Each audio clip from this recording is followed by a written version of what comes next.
భారత్ మాతాకి దేశభక్తి రావాలి మీ అందరిలో. భారత్ మాతాకి, భారత్ మాతాకి, తెలుగు తల్లికి, తెలుగు తల్లికి. అందరికీ నమస్కారం. Honourable prime minister Narendra Modi గారు, ఆనరబుల్ గవర్నర్ అబ్దుల్ నజీర్ గారు, ఉప ముఖ్యమంత్రి మిత్రుడు పవన్ కళ్యాణ్ గారు, వేదికపై ఉన్న పెద్దలందరికీ ఈరోజు అల్లూరి సీతారామరాజు ఇంటర్నేషనల్ ఎయిర్పోర్ట్ సందర్భంగా ఉత్తరాంధ్ర ప్రజలందరికీ ముందుగా శుభాకాంక్షలు. ఉత్తరాంధ్రలో కొత్త చరిత్రకు నాంది పలికేలా ఎయిర్పోర్ట్ నిర్మాణానికి సహకరించిన రైతులందరికీ ముందుగా పాదాభివందనం చేస్తున్నాను. మీరు కేవలం భూములు మాత్రమే ఇవ్వలేదు, ఉత్తరాంధ్రకు బంగారు భవిష్యత్తు ఇచ్చారు. నేడు ఉత్తరాంధ్రకి ఇంటర్నేషనల్ ఎయిర్పోర్ట్ వచ్చింది. ఉత్తరాంధ్రకి అంతర్జాతీయ ఐటీ దిగ్గజం గూగుల్ వచ్చింది. ఉత్తరాంధ్రకి ప్రపంచ స్థాయి స్టీల్ కంపెనీ ఆర్సీఆర్ మిత్తల్ వచ్చింది. ఇంకా ఎన్నెన్నో. ఇవన్నీ ఎలా వచ్చాయి? ఒక్కసారి మీరు ఆలోచించుకోవాల్సిన అవసరం ఉంది. 2 ఏళ్ల క్రితం విధ్వంసమైన రాష్ట్రం. ఆ రోజు నేను, పవన్ కళ్యాణ్ గారు, నరేంద్ర మోడీ గారి నాయకత్వంలో మీ అందరికీ ఒక హామీ ఇచ్చాం. రాష్ట్రాన్ని పునర్నిర్మాణం చేస్తామన్నాం, నిలబెట్టుకున్నాం. మోడీ గారి చేతుల మీదుగా ప్రారంభించుకున్న ఎయిర్పోర్టు ఉత్తరాంధ్రకు ఒక మణిహారం. నేను అందుకే పదే పదే చెప్తున్నాను, ఉత్తరాంధ్ర కళలకు రెక్కలొచ్చాయి. ఎర్ర బస్సు రాదన్నారు, ఎయిర్ బస్సు వచ్చింది. అవహేళన చేసిన వాళ్ళు అడ్రస్ లేకుండా పోయే పరిస్థితికి వచ్చారు. ఆ రోజు ఎన్నో ఈ ప్రాంత ఆశలని, ఆకాంక్షల్ని తక్కువ చేశారు, అడ్డుపడ్డారు. అన్ని అధిగమించాం. అద్భుతమైన ఎయిర్పోర్ట్ ఈరోజు నిర్మాణం అయిందంటే ఇది ఉత్తరాంధ్రకి గర్వ కారణమని మరొకసారి విజ్ఞప్తి చేస్తున్నాను. కొత్త ఎయిర్పోర్టు మన్యం వీరుడు అల్లూరి సీతారామరాజు పేరు పెట్టుకున్నాం. పేరు తలుచుకుంటేనే గుండె ఉప్పొంగుతుంది. గిరిజనులతో కలిసి ఆయన చేసిన స్వాతంత్ర పోరాటం దేశం ఎప్పటికీ మరిచిపోదు. ఉత్తరాంధ్ర శక్తికి నిదర్శనం ఈ ఎయిర్పోర్టు. ఎందుకంటే ఈ ఎయిర్పోర్ట్ నిర్మించింది ఎవరో కాదు, ఉత్తరాంధ్ర వాసి జిఎంఆర్, ఈ ప్రాంత వాసి. ఇంకొక పక్క దీనికి తొలుగు అడుగు వేసిన అశోక్ గజపతి రాజు ఇక్కడి వారే.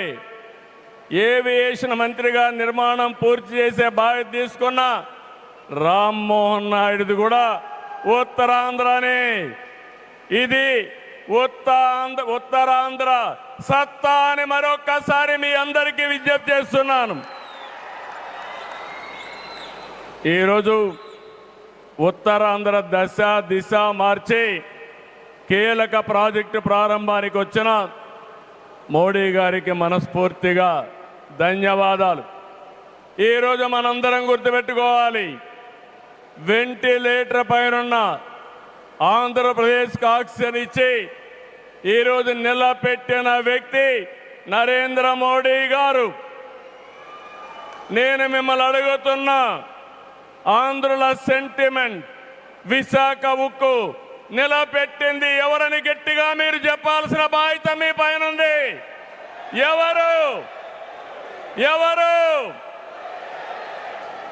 విశాఖ రైల్వే జోన్ మంజూరు చేసి విభజన హామీని నెరవేర్చింది ఎవరు? పోలవరానికి సాయం చేసి గాడిన పెట్టింది ఎవరు?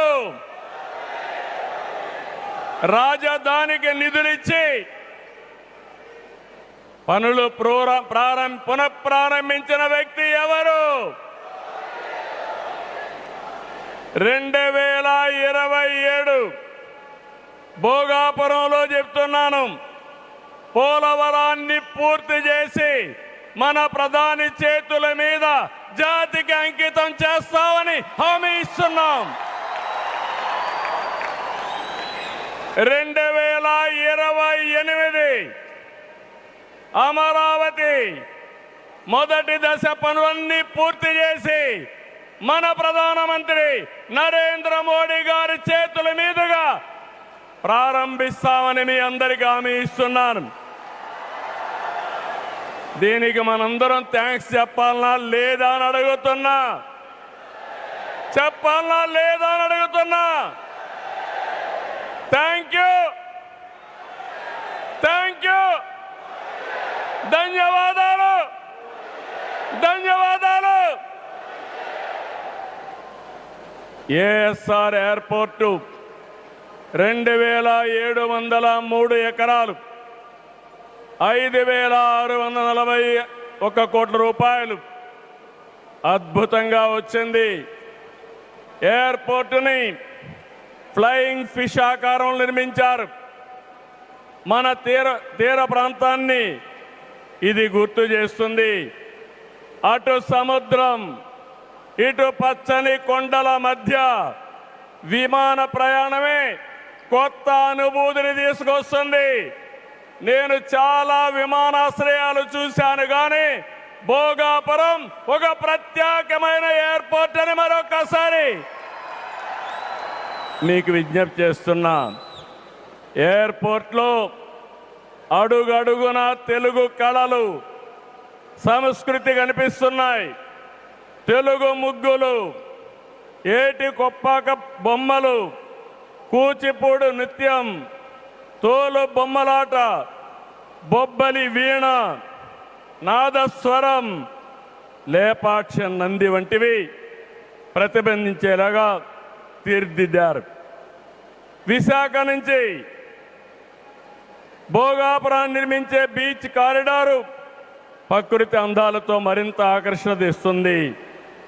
గ్లోబల్ ఏరోస్పేస్ ఏవియేషన్ హబ్కి GMR Manasa aviation university, ASIP semiconductor ప్రాజెక్టుకు శంకుస్థాపన చేసుకున్నాం. జిఎంఆర్ విఎఫ్ స్కిల్ డెవలప్మెంట్ సెంటర్కి ప్రారంభించుకున్నాం. శంషాబాద్ ఎయిర్పోర్టుతో తెలంగాణ దశ దిశ మారింది. భోగాపురం ఎయిర్పోర్టుతో ఉత్తరాంధ్ర దశ దిశ మారుతుంది.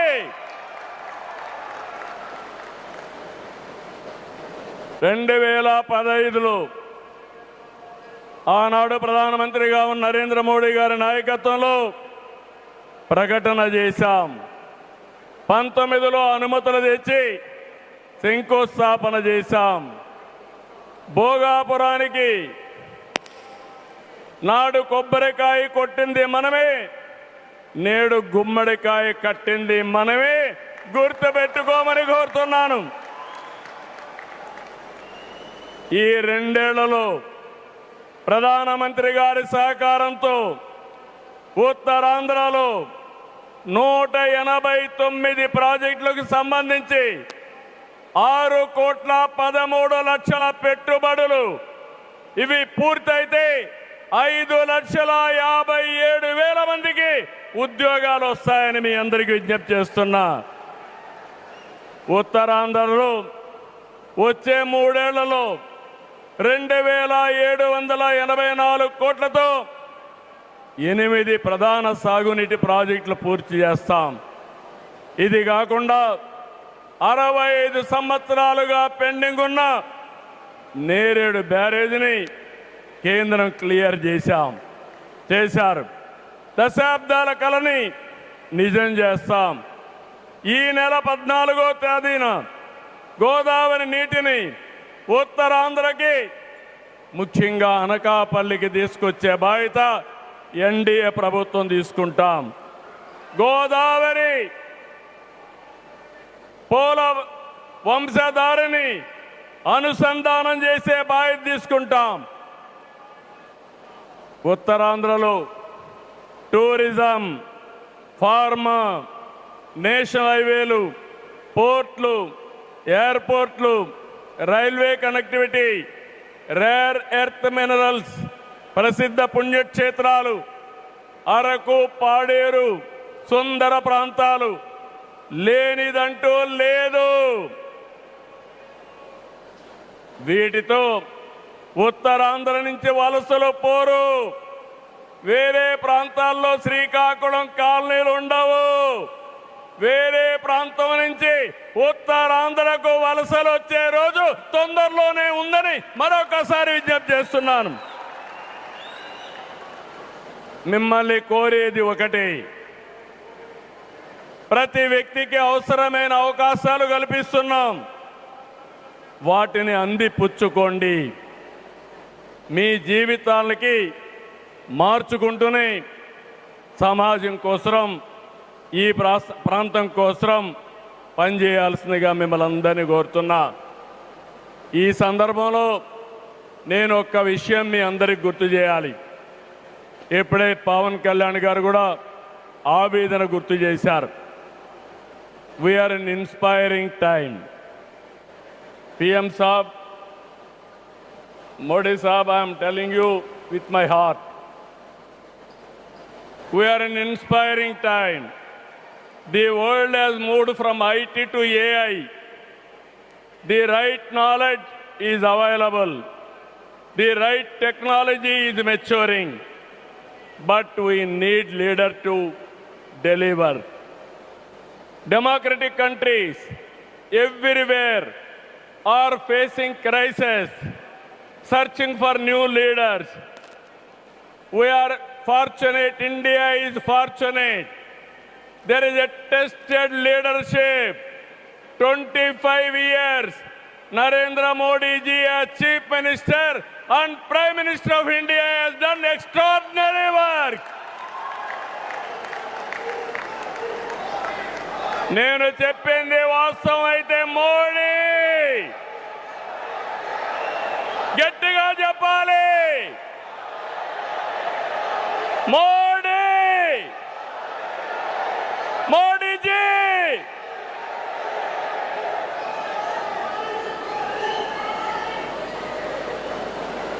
He is the only one leader in the democratic world with the knowledge, the technology and the ability to carry 144 crore people and make this nation forward. For the last 12 years, all of us have to compare tremendous track record, digital public infrastructure. Today I can say proudly, world largest transactions, digital transactions are happening not in America, not in China, but in India. That is the credit Narendra Modi ji has done. Financial inclusion, Jan Dhan.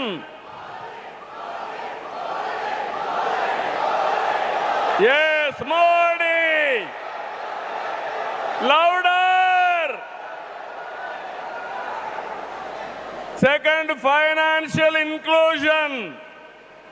Ordinary man, JAM. It is a historical moment. Without corruption, any benefit, he is going to the last mile, that is DBT. Nowhere in the world, in India it has been established. Infrastructure, you have seen Bhogapuram, like this so many airports. National highways, I can say proudly, nowhere in the world our national highways can beat. Railways, yesterday, high-speed trains are coming. And also, green hydrogen train has come in India. First time, that is what Narendra Modi ji.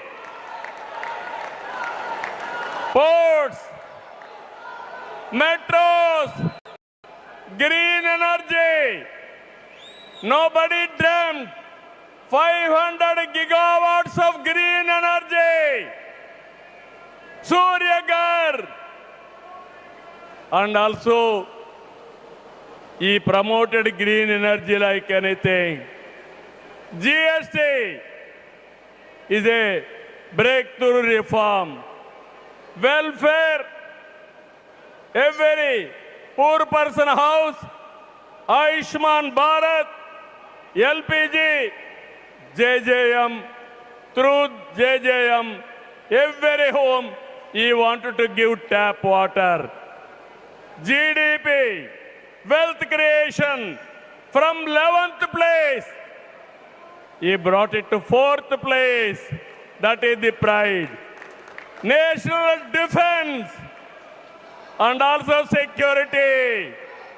There is no Naxalism, no terrorism. Under his leadership, we are all safe. Foreign policy, one of the best foreign policy. Every country is shocked to hear that. Space, science, technology. If we talk anything, I have seen in my past 5 decades career. 1978, I became first time MLA. 1980, I became minister. First time, I have seen a leader with clear clarity. Always, he works with a single agenda, nation first. I am asking one thing, how many leaders with dedication they have worked?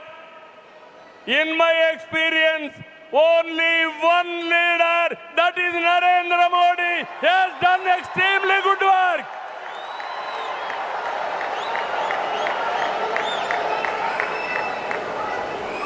He is having a clarity.